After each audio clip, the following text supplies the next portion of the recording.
저도 이제 들은 얘기인데 오렌지라고 하는 과일 있잖아요. 그 과일의 그 과일즙을 짜는 그런 시합이 있었답니다. 누가 과일즙을 더 많이 짜느냐 경연대회가 벌어졌는데 제일 먼저 나온 사람이 씨름대회에서 1등을 한 오라만 체격의 남성이 등장을 한 거죠. 뭐 그 사람에게 있어서 오렌지 과일 하나야 이거 뭐 쥐어 짜는 것 정도는 뭐 식은 죽 먹기겠죠. 쥐어 짰어요. 그랬더니 준비해 놓은 그 병에 한 절반 정도가 주스로 착 찬 거예요. 사람들이 막 환호를 하고 박수를 보냈죠. 그 다음에 나온 사람이 누구냐? 세무서 직원입니다. 뭐 생긴 거는 그저 보통 사람이고 해맑은 그런 사람이죠. 이 세무서 직원이 나와서 오렌지를 짜니까 말이죠. 오렌지 주스가 얼마나 나왔냐면 병에 아주 찰 정도로 나왔죠. 뭐 그 정도면 이제 시합은 끝난 거 아니겠습니까? 사회자가 이제 멘트를 합니다. 파장 분위기인데 혹시 도전해 보실 분이 있습니까? 그랬더니 정장을 말끔하게 차려입은 넥타이를 맨 점잖게 생긴 목사님 한 분이 나오시는 거예요. 뭐 사람들이 무슨 기대를 했겠어요? 목사님이 무슨 뭐 굳은 일을 해봤겠습니까? 기도만 하고 찬송만 하고 성경만 읽었지 뭐 힘쓰는 일을 많이 해봤겠나. 그래서 사람들이 기대를 하지 않고 있는데 이 목사님이 오렌지 과일을 들고 하늘을 향하여 축사를 한 다음에 그걸 그냥 짰더니 말이죠. 아니 넘쳐 흘렀어요. 넘쳐 흘렀어. 하여튼 이 쥐어 짜는 일에 있어서만큼은 목사님을 당해낼 자가 없다라는 얘기죠. 웃자고 하는 얘기지만 그 농담 속에 뼈가 있지 않습니까? 이 시간에 함께 나눌 말씀의 주제는 헌신입니다. 헌신이라는 말을 들으면 혹시 이 마음에 부담으로 다가오는 분들이 있습니까? 부담이라고 하는 것은 또 피로감으로 연결이 되죠. 모든 것이 기쁨으로 해야 되고 자발적으로 해야 신이라고 흥이라는 건데 뭔가 이게 억지스러우면 나중에는 하는 일이 이게 짜증이 되죠. 주님은 우리에게 뭐라고 말씀하셨냐면 수고하고 무거운 짐진 자들아 다 내게로 오라. 내가 너희를 쉬게 하리라 이렇게 말씀을 하셨죠. 그러면서 그 다음 구절에 이런 말씀하셨어요. 내 멍에는 쉽고 내 짐은 가볍다 이렇게 말씀을 하셨죠. 그러니까 우리가 교회에서 뭐 헌신한다, 충성한다, 봉사한다라고 할 때 주의 일을 한다면 그것이 쉬운 멍에요, 가벼운 짐이 돼야지 그것이 억지스럽고 부담스럽고 해서 그것이 우리에게 짐으로, 무거운 짐으로 다가오면 안 되겠다라는 생각을 하게 되죠. 교회 생활 하시는 분은 다 알지만 주일 대예배만 있는 게 아니고 교회 생활에는 헌신 예배라는 것도 있죠. 종류도 되게 많아요. 제가 알고 있는 것만 읊어도 여전도의 헌신 예배, 남전도의 헌신 예배, 청년부 헌신 예배, 성가대 헌신 예배, 권사회 헌신 예배, 심지어 주일학교 헌신 예배까지 있죠.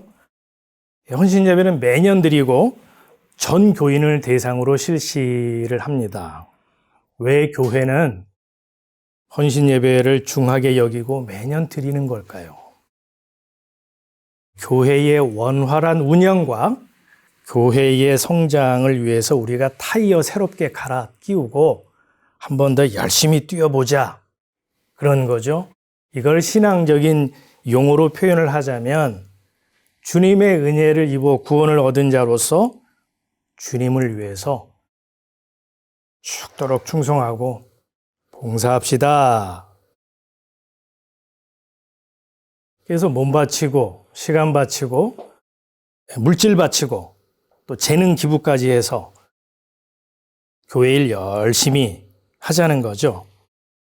교회 일에 참여해서 열심히 활동하는 것이 다름 아닌 주의 일에 헌신하는 거다라고 헌신 예배 때마다 설교하는 목사님이 이렇게 밀어붙이죠. 썩어서 버리는 낭비하는 인생 되지 마시고 닳아서 없어지는 충성된 일꾼으로 살자. 이런 취지의 말씀을 헌신 혹은 헌신 예배라는 이름을 붙여서 모임을 갖는 건데요. 그래서 우리가 헌신 예배 다 드려봐서 알지만 헌신 예배의 이 성격은 단합대회의 성격을 갖고 있고, 그래서 싸우자, 이기자, 나가자, 아자 이런 아주 결의에 찬 그런 분위기로 충만합니다. 뭐 여기까지는 다 좋죠. 그런데 나이가 들어서 늙거나 몸에 병이라도 생겨서 일을 못하게 될 경우에는요, 이게 이제 은퇴자로 이게 분류가 되죠. 그래서 자의반 타의반 그 일을 내려놔야 되는 것이고, 그 자리는 강하고 힘 있는 새로운 선수로 이제 교체가 됩니다. 이게 교회 헌신의 그 반복되는 패턴이고, 듣고 있으면 왠지 마음 한켠이 좀 서글퍼지지만 교회의 현실이죠. 성경도 그와 같은 헌신을 요구할까요? 헌신에 대한 성경의 입장은 어떤 것일까요? 이제 헌신이라고 하는 단어부터 살펴보면 이렇습니다. 몸과 마음을 바쳐 있는 힘을 다함. 이게 국어 사전적 헌신의 정의예요. 근데 원어의 뜻은 이렇습니다. 제가 적어놨죠. 자발적으로 바치다, 아낌없이 드리다, 기꺼이 주다, 기꺼이 하다. 이게 성경의 헌신이란 단어의 뜻이에요. 단어의 뜻을 통해서 우리가 아마 눈치채는 분이 있을 거예요. 우리가 감지할 수 있듯이 이 헌신은요, 1차적으로 예수님에게 해당하는 단어입니다. 무슨 말인가 하면 자발적으로 바치고 아낌없이 드리고 기꺼이 자신의 모든 것을 내어주신 분, 헌신하신 분이요, 다름 아닌 예수님이라는 말이에요. 예수님은요, 헌신을 자신과 결부시켜서 말씀을 하셨죠. 나는 섬김을 받으러 온 것이 아니고 섬기러 왔다. 거기서 섬김이란 단어가요, 봉사하다, 시중들다, 수행하다입니다.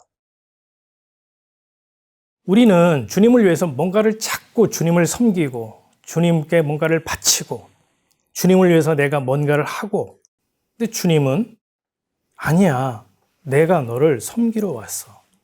내가 너를 시중들러 왔어. 내가 너한테 봉사하러 왔어. 어느 정도로? 죄값을 치르기 위해서 내 생명마저 주려고 왔다니까 라고 예수님이 직접 말씀을 하셨어요. 그렇습니다. 예수님은 자원하는 마음으로 하늘 보좌를 버리시고 이 땅에 내려오셨고, 그리고 각색병자를 치료비도 안 받고 고쳐주셨고, 배고픈 자에게 밥값도 안 받으시고 팁도 받지 않으시고 공짜로 배불리 먹이셨죠. 십자가에 못 박혀 자신의 생명까지 아낌없이 다 내어주셨습니다. 십자가에서 물과 피를 다 쏟기까지 헌신하신 예수님. 그는 근본 하나님의 본체시나 하나님과 동등됨을 취할 것으로 여기지 아니하시고 오히려 자기를 비어 종의 형체를 가져 사람들과 같이 되었고 사람의 모양으로 나타나셨음에 자기를 낮추시고 죽기까지 복종하셨으니 곧 십자가에 죽으심이라. 이처럼 예수님은요, 죄인을 구원하는 그 생명 사역에 올인 헌신하셨어요. 그리고 보면요, 온전히 헌신하신 헌신의 원조는 예수님이죠. 자, 그렇다면 우리는 어떻게 헌신해야 할까요? 예수님처럼, 예수님하고 똑같이 우리도 생명 바쳐 헌신해야 하는 걸까요? 성경이 정말 그걸 요구하는 걸까요? 답을 먼저 드리자면요. 주님은 이렇게 말씀하시죠. 내가 너를 내 피값으로 샀잖아. 너는 이제 네 삶이 아니고 네 삶은 내 거야. 너는 내가 피값을 주고 산 내 신부야. 이렇게 말씀을 하신다는 겁니다. 이건 저의 권면이 아니고 성경의 증언이죠. 자, 그러면 성경은 진정 우리에게 요구하는 헌신이라고 하는 게 어떤 걸까? 사실 우리는요, 예수님처럼 살 자신도 없고 또 예수님이 살았던 삶을 우리는 원치도 않죠. 나중에는 십자가에 못 박혀 죽기까지 했잖아요. 우리가 그 삶을 희망하고 그 삶을 따라갈 사람은 글쎄요, 있을까 싶죠. 설령 말이죠. 자신의 죄값을 청산하겠다고요. 십자가에 못을 박혀 죽는다 하더라도요. 그건 자신의 죄를 속하지 못할 뿐만 아니라 다른 사람의 죄도요. 대속할 수 있는 피가 못 됩니다. 왜죠? 그렇죠. 우리 몸에 아담의 피가 흐르고 있잖아요. 사람의 피는 이미 선악과 따먹은 이후에 오염이 돼가지고 내가 내 죄 속죄하고 다른 사람 죄까지 내가 대속하겠다라고 십자가에 못 박혀 죽는다 하더라도요. 그건 효력이 없죠. 그건 괜한 고생이고 그냥 고통과 아픔 속에 죽는 겁니다. 자, 그럼 사람이 할 수 있는 헌신이라는 게 뭘까? 예수님이 행하신 일, 그 헌신의 수혜자로서 주님의 헌신을 자랑하고 주님의 헌신을 찬양하고 주님의 헌신을 감사하는 것, 그게요, 대속의 은혜를 입은 성도의 헌신입니다. 주님이 행하신 일에 곡조를 붙이면 그것이 찬양의 헌신이 되고요. 주님이 행하신 일을 하늘 아버지께 기도로 올려드리면 그것이 기도의 헌신이 되고요. 주님이 행하신 그 헌신을 방방곡곡 돌아다니면서 자랑하잖아요. 그러면 그게 간증이 됩니다. 주님이 행하신 헌신의 내용을 선포하고 가르치면 그게 설교가 되고요. 주님이 행하신 일, 즉 십자가의 대속의 은혜를 나눠주고 넘겨주고 흘려주고 베풀어주면 그것이요, 교회의 직분자가 되는 겁니다. 그러니까 좀 정리하자면 주님이 행하신 그 헌신, 그 은혜를 입은 자로서 내 안에서 자발적으로 자원해서 주님의 그 헌신을 찬양하고 자랑하고 감사하고 선포하는 삶을 살아가면요, 그게 바로 성도의 헌신이라는 말입니다. 목사님, 질문이 있습니다. 목사님 같이 그렇게 설교를 하면 그동안 교회 일 열심히 하던 사람들도 교회 일에서 손 떼고 아무도 교회에 일 안 하게 되면은 그러면 손은 누가 키웁니까? 맞습니다. 맞고 말고요. 하지만 그 질문 자체가 하나님의 나라와 교회 일을 혼돈하고 그걸 동일시하는 데서 비롯된 생각이고요. 교회에서 요구하는 그 헌신에 우리가 물들고 길들여졌기 때문에 나올 수 있는 질문이에요. 교인들이 교회에서 하던 일 하지 않고 손을 뗄 경우에는요, 교회 운영에 어려움이 있겠죠. 하지만 하나님 나라가 멈추거나 돌아가지 않거나 하나님이 막대한 손해를 입을까요? 전혀 그렇지 않습니다. 창세로부터 지금까지요, 하나님 나라와 하나님의 일은 하나님이 알아서 다 운영하시고 오늘까지도 하나님의 그 나라는 하나님이 운영하고 하나님이 관리해 오셨지, 뭐 사람들이 뭐 헌신하고 충성하고 봉사해서 이루어진 나라가 아니죠. 그런데 눈에 보이는 이 교회는 사람들이 돈도 내고 시간도 내고 봉사도 하고 일을 해야 되죠. 이 교회에서 하는 헌신, 충성, 봉사라고 하는 것은 눈에 보이는 건물로서의 교회를 유지하고 운영하고 확장하는 데 동원된 헌신이라고 보면요, 크게 틀리지 않습니다. 이러한 헌신자들이 많이 있었던 덕분에 한국 교회가 외형적으로 급성장한 것은 부인할 수가 없죠. 그런데요, 이러한 헌신의 폐단도 만만치 않았다는 것을 우리는 발견할 수가 있어요. 이 과열 경쟁으로 헌신이 뭐가 됐냐면 계급장이 되고 완장이 됐습니다. 헌신의 또 다른 폐단이 뭐냐면 이게 생색내기로 변질이 되고 말았어요. 헌신을 많이 하면 누가 이제 알아줘야 되고 또 그것을 갖고 이제 자꾸 얘기를 해야 돼요. 내가 그렇게 헌신했는데, 교회 일 많이 하고 충성했는데 어라? 안 알아주네. 목사님도 소닥보도 타고 장로님도 시큰둥하고 교인들도 뭐 별로 박수도 안 보내. 그러면 어떻게 될까요?